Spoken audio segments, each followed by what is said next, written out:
O governo do presidente Lula tem 38 ministros, 12 deles já foram trocados desde o início do mandato. Apenas em 2025 foram feitas 6 trocas, a mais recente realizada hoje no comando do Ministério das Mulheres.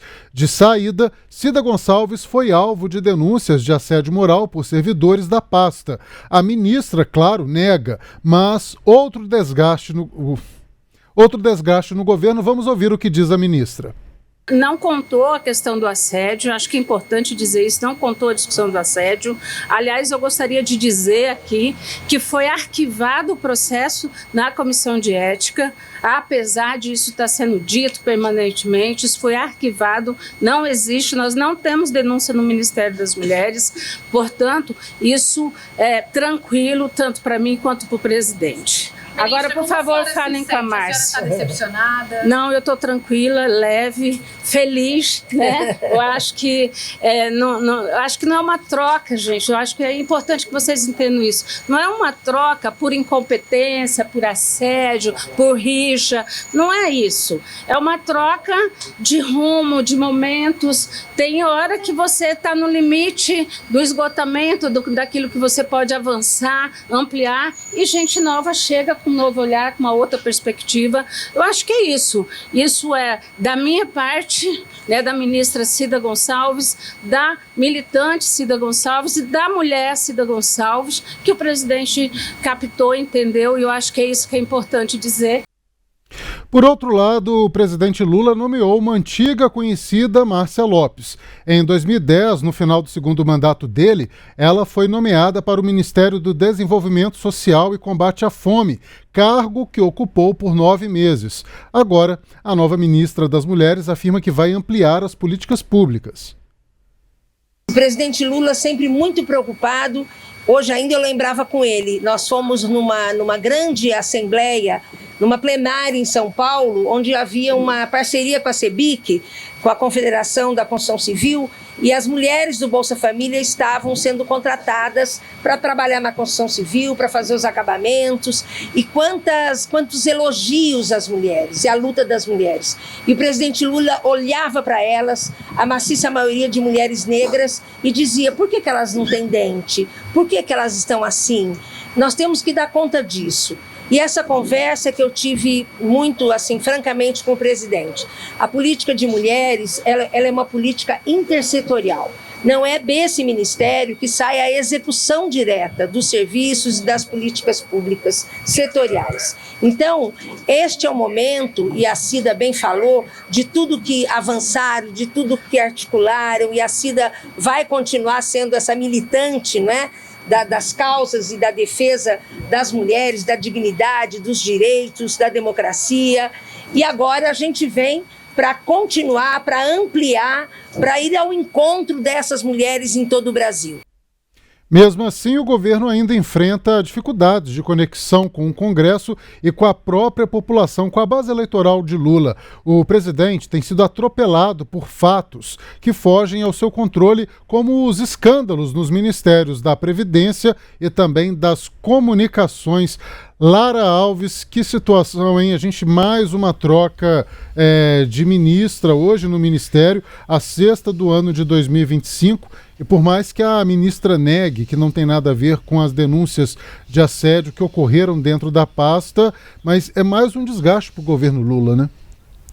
Exatamente, Léo. A gente tem um pano de fundo bastante conturbado nessa segunda onda de movimentações no tabuleiro de xadrez, que é a esplanada dos ministérios do governo Lula. Bom, acho importante a gente trazer aqui um retrospecto para dizer que a gente viveu 2 momentos nesse governo de trocas significativas nos ministérios. Um primeiro momento, ainda em 2023, no início desse 3º mandato do presidente Lula, quando ele fez algumas alterações para acomodar e atender aos desejos dos partidos do Centrão, principalmente de 3 siglas que são bastante importantes para o presidente no Congresso Nacional: o PP, o Republicanos e o União Brasil. Naquela altura, Lula fez algumas movimentações e atendeu os desejos desses partidos. A gente teve, por exemplo, a saída da atleta Ana Moser do Ministério dos Esportes para a entrada de André Fufuca, que é um quadro muito importante na Câmara dos Deputados para o PP. A gente também teve uma mudança no Ministério de Portos e Aeroportos com a entrada de Silvio Costa Filho do Republicanos e a saída de Márcio França. Você vai bem se lembrar que foi criado, inclusive, um ministério para Márcio França. Então, ele não saiu do governo com uma mão na frente e outra atrás. Ele ganhou um ministério para chamar de seu nessa movimentação. Então, a gente teve primeiro essa mudança, teve ali também naquele contexto a saída da Daniela Carneiro, a Daniela do Vaguinho, que é ex-primeira-dama de Belford Roxo.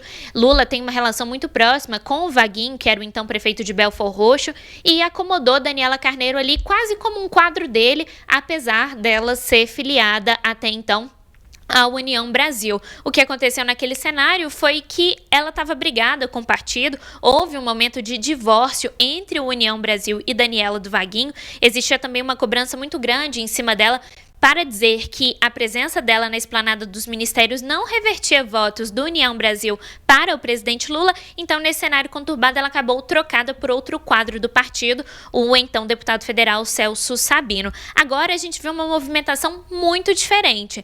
Primeiro, Lula diz que não é uma reforma ministerial. Desde o início do ano, ele vem negando, ele vem protelando essas mudanças na esplanada dos ministérios, e o que a gente tem são trocas a conta-gotas e trocas que mexem em quadros próprios do PT e em ministérios que são importantes para o presidente Lula e também para o Partido dos Trabalhadores. Antes disso, é importante a gente ter em mente também que tem um cenário muito problemático de crises que o presidente tem enfrentado e que levaram a essas alterações. Primeiro, a gente começa no ano passado. Lula foi obrigado a tirar Silvio Almeida do Ministério dos Direitos Humanos diante daquelas denúncias, das acusações de assédio sexual contra ele, que envolvem, inclusive, a ministra da Igualdade Racial, Aniele Franco. Esse caso ainda é investigado pela Polícia Federal, então, naquela altura, Lula não teve outra escolha, retirou do Ministério Silvio Almeida e alocou ali a mineira, um quadro do PT, a Macaé Evaristo. Agora, nesse ano, a gente tem outros dois escândalos muito importantes. O primeiro deles, que todos nós sabíamos que já estava para estourar, que foi no Ministério das Comunicações com o agora, de novo, deputado Juscelino. Ele saiu dali depois de uma denúncia da Procuradoria-Geral da República, que o acusa de corrupção passiva em um escândalo envolvendo desvio de emendas parlamentares. Então, ele acabou deixando, Juscelino Filho saiu do Ministério das Comunicações, não tinha condições dele permanecer ali. Lula, inclusive, tentou emplacar um nome mais favorável a ele, que é um nome também do União Brasil, assim como Juscelino, o Pedro Lucas, mas vocês vão bem se lembrar que houve um mal-estar generalizado. A Gleisi Hoffmann, ministra das Relações Institucionais, chegou a anunciar Pedro Lucas como novo ministro, mas ele não aceitou, e então Lula acabou alocando outro quadro ali do União Brasil a pedido de Davi Alcolumbre, presidente do Congresso Nacional, que é uma figura muito importante. E aí quem entrou foi o Frederico Siqueira, que já tinha ali uma participação, tem uma relação muito boa com Davi Alcolumbre. Logo em seguida, Lula foi de novo atropelado pelas circunstâncias, e aí a gente teve o escândalo das fraudes no INSS, que foi o grande assunto aqui em Brasília na semana passada e promete também ser um assunto muito quente nesta semana, e que acabou com a queda de Carlos Lupe, ministro da Previdência, agora substituído por Volney Queiroz. A gente pode ter outras mudanças sim nas próximas semanas. Existe um apelo muito grande do PSD por uma pasta com mais orçamento. Hoje o partido de Gilberto Kassab tem o Ministério da Pesca com André de Paula, mas é um ministério com pouco orçamento, com pouca representatividade, pouca importância na esplanada. Esse partido quer estar mais presente, quer uma pasta de maior relevância. Então pode ser que a gente tenha também uma mudança. Outra que estava à vista também é a saída de Márcio Macedo da Secretaria-Geral da Presidência. Isso já vem sendo falado desde o início do ano, quando a gente teve a mudança ali nas relações institucionais com a saída de Alexandre Padilha e a entrada de Gleisi, tinha também uma perspectiva de mudança na Secretaria-Geral que acabou não acontecendo. Mas é isso, é uma mudança a conta-gotas, é uma reforma que é feita aos poucos e que irrita um pouco os partidos diante dessa imprevisibilidade do que pode acontecer no dia de amanhã, Léo. Lara, é uma situação assim complicada demais para o governo Lula. A gente tem até, resumindo aí um pouco disso tudo que você trouxe, nós temos duas artes que mostram essas mudanças mais recentes. Na primeira arte, a gente traz aí as últimas mudanças que ocorreram, né? No Ministério das Mulheres, então, saiu a Márcia Helena Carvalho Lopes e entrou a Cida Gonçalves. Não, saiu a Cida Gonçalves e entrou a Márcia Helena Carvalho Lopes, melhor explicando. A Secretaria de Comunicação Social na SECOM, saiu Paulo Pimenta. Nós temos então como titular atual Sidônio Palmeira, como explicou a Lara. Temos também no Ministério da Saúde a saída da Nízia Trindade, lembrando que é uma profissional qualificada, médica, nunca havia feito política, e atualmente temos o ministro Alexandre Padilha, que também é médico, mas ele já é político de carreira, né? Na Secretaria de Relações Institucionais, nós temos a saída do Alexandre Padilha, que foi para a Saúde, e agora a atual ministra é a Gleisi Hoffmann. No Ministério das Comunicações, saiu Juscelino Filho, investigado por suposto desvio de emendas, e o Frederico Siqueira está na pasta depois da recusa do Pedro Paulo. No Ministério da Previdência, saiu Carlos Lupe na semana passada e entrou o Volney Queiroz. Lara, nós mostramos aqui os roxinhos, todos esses nomes que você falou, eu acabei repetindo eles, mas para exemplificar e mostrar para o nosso espectador todo esse vai e vem dentro do governo Lula, e mostra uma falta de habilidade do próprio presidente em resolver esses pepinos, né? A gente não, pelo menos eu não me lembro de crises institucionais assim no Lula 1 e no Lula 2, elas ocorriam, claro, mas sempre a última palavra era do presidente Lula. Hoje em dia, atualmente, isso não acontece, né, Lara? O Lula está muito refém do próprio Congresso Nacional, de alguns aliados e até mesmo da sua base eleitoral, né, dos seus próprios eleitores, que também não estão satisfeitos com os rumos do governo. Léo, eu concordo discordando de você em relação a esse segundo movimento. Acho que o Lula agora começa a dar um pouco mais a cara do que ele quer para esse resto de governo, pelo menos até a eleição de 2026. Eu te falo isso porque quando ele troca, acho que essa é a troca mais significativa, quando ele tira Alexandre Padilha das relações institucionais e ele coloca um de seus nomes mais combativos para assumir a articulação política com o Congresso Nacional, ele dá o tom exatamente de como ele quer que seja essa interface do Palácio do Planalto com esses partidos de centrão. E aí a gente tem uma ministra, Gleisi Hoffmann, muito diferente do que era a presidente do Partido dos Trabalhadores, Gleisi Hoffmann, e que vem sendo muitíssimo elogiada por algumas figuras que têm muita relevância ali no Congresso Nacional. E a gente vê também algumas movimentações nesse tabuleiro que me parecem bastante inteligentes nesse momento. Por exemplo, Lula escolhe, o Palácio do Planalto escolhe, em uma articulação muito hábil com o presidente da Câmara dos Deputados, Hugo Mota, Arthur Lira para ser o relator da isenção do imposto de renda para quem ganha até R$5 mil. Esse é o principal projeto do governo Lula neste ano no Legislativo. E ele nomeia justamente quem? Arthur Lira, uma figura muito prestigiada dentro da Câmara dos Deputados, um político muito hábil ali e muito respeitado por todas as bancadas. Existe, inclusive, uma análise ali do Centrão que Arthur Lira continua manipulando a Câmara dos Deputados da forma como prefere, apesar de não ser mais o presidente da casa. Ele tem dado as caras e, inclusive, ele é uma figura que foi, por exemplo, muito consultada nesse momento de federação do PP, que é o partido dele, com o União Brasil. Esses partidos se juntaram em uma federação que foi anunciada na semana passada. Então, Lula vai direto nessa figura para garantir que a isenção do imposto de renda vai ter uma tramitação tranquila e célere na Câmara dos Deputados. E ele vai também colocando Gleisi Hoffmann ali à prova em determinados momentos. E Lula também faz algo que é muito estratégico, que é abrir mão rapidamente de determinadas figuras. Por exemplo, Carlos Lupe. Lula e Lupe têm uma amizade muito intensa há bastante tempo, há muitos anos. Lupe, é importante dizer, ele é presidente, ele volta agora a ocupar o cargo de presidente nacional do PDT. Ele é uma figura muito respeitada nesse setor trabalhista, é uma figura muito querida dentro do partido, respeitada também em outras bancadas.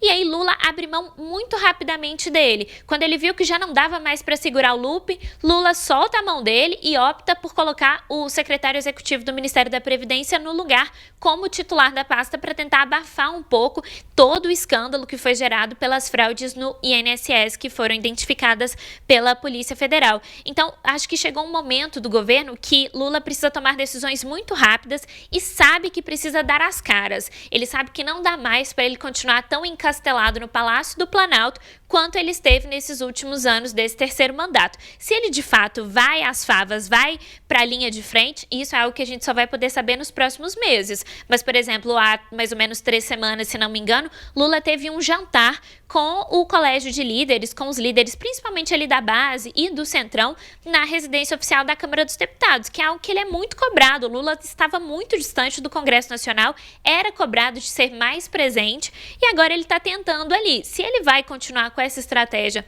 ao longo dos próximos meses, nós não sabemos. Se ele vai nomear, por exemplo, Gleisi Hoffmann como oficialmente sua interlocutora à frente de todos esses assuntos, também não sabemos. E como o governo vai lidar com outros escândalos que possam vir a surgir e com os que já estão presentes. Por exemplo, a oposição tem batido muito na questão da primeira-dama Janja, né, que já viajou antes da delegação do presidente Lula, já deu início à missão internacional antes da delegação. Isso foi mais um combustível para as críticas da oposição e também agora com essa possível CPMI do INSS, essa comissão parlamentar mista de inquérito que pode ser instalada nos próximos dias no Congresso Nacional para investigar justamente essa fraude no INSS. E aí a gente vale dizer, os aposentados e pensionistas são uma das bases mais importantes do presidente Lula. Então, como ele vai reagir diante disso, né? Inclusive, a oposição já está chamando esse esquema todo de aposentão, né? Em referência ao mensalão e ao petrolão, que foram outros escândalos que atravessaram governos petistas passados. Então, agora, como Lula vai se posicionar e se ele vai fazer algum aceno ao Centrão para tentar amenizar as coisas ali no Congresso. Ô Lara, algumas coisas que você fez uma análise aí me chamaram a atenção. A Gleisi Hoffmann realmente ela mudou completamente a postura dela, porque enquanto deputada federal, ela estava numa postura muito combativa até contra o próprio governo, né? Combativa até mesmo no governo, discordando de várias decisões do então ministro da Economia, Fernando Haddad, tanto que quando ela assumiu o ministério, as bolsas, o mercado financeiro até reagiu muito negativamente, achando que ela poderia ali atrapalhar os caminhos trilhados pelo Fernando Haddad no Ministério da Economia, e ela mudou essa postura, ela tem tido uma postura muito mais de conciliação, de conciliadora, que eu nunca enxerguei tão bem na Gleisi Hoffmann, até pelos atos dela como sindical, como presidente mesmo do Partido dos Trabalhadores. Eu fico pensando assim sobre esse encastelamento do presidente Lula que você trouxe para nós, porque muita gente atribui isso a um cerco ali feito pela primeira-dama Janja da Silva. A gente não sabe nunca se é verdade, mas parece que a Janja tenta evitar com que Lula tenha contato com outras pessoas.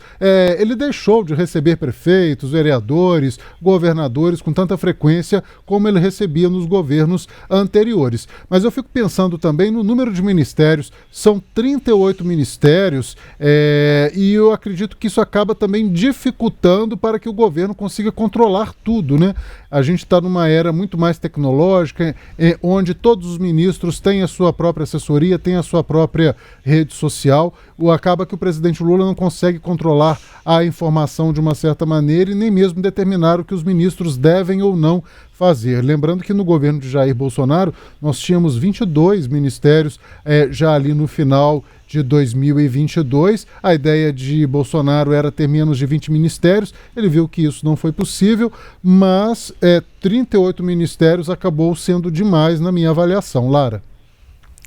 Pois é, Léo, acho que você toca num ponto muito importante, que é como o Lula acaba blindado no Palácio do Planalto. Eu lembro de uma reportagem que o UOL trouxe há mais ou menos uns 4 meses, detalhando sobre como Lula se cercou de aliados que tem certo medo do presidente. As pessoas não querem desagradar Lula. E ele acabou sendo afastado dessas figuras que acabavam confrontando. Uma delas, por exemplo, é Jacques Wagner. O hoje senador, ele que é líder do governo no Senado, optou por não assumir a Casa Civil do presidente Lula no início do governo. E Jacques Wagner é um militante muito antigo do PT, tem uma relação muito antiga com o presidente Lula e era essa personalidade que poderia, abro aspas aqui, dizer a verdade para o presidente, né? Não só ele, né? A gente lembra também do Palocci, do próprio Zé Dirceu, né? O Zé Dirceu que chegou a ser preso aí nessa Operação Lava Jato, mas o Zé Dirceu, ele sempre destacou isso, que ele dizia as verdades na cara do presidente e quando ele discordava, ele fazia até mesmo o presidente voltar atrás numa suposta decisão já tomada, né? Exatamente. Falta talvez esse confronto de ideias com o presidente Lula e também uma dose de realidade para entender o que de fato leva à queda da popularidade e ameaça a continuidade, ameaça uma reeleição do presidente no ano que vem. Eu queria citar para você um ponto que eu acho interessante da gente tratar em relação ainda à troca no Ministério das Mulheres. A gente tem a saída de uma Cida Gonçalves bastante apagada, não foram feitas grandes políticas públicas, não foram criados grandes programas, ela não deixou uma marca no Ministério como o presidente tem cobrado, né? Lula cobra bastante uma marca no Ministério da Saúde, uma marca na educação que vem a ser o pé de meia e não houve essa marca no Ministério das Mulheres. Então, a perspectiva é que a Márcia Lopes, que agora assume esse cargo, já como também uma militante petista de carreira, opte e consiga criar uma marca para o presidente Lula, para as mulheres. E aqui eu queria trazer um dado para vocês que é bastante interessante, que talvez até justifique um pouco dessa mudança. É importante a gente lembrar que o governo Lula sofreu um recuo muito grande na aprovação do eleitorado feminino. As mulheres são grande parte das eleitoras do presidente Lula.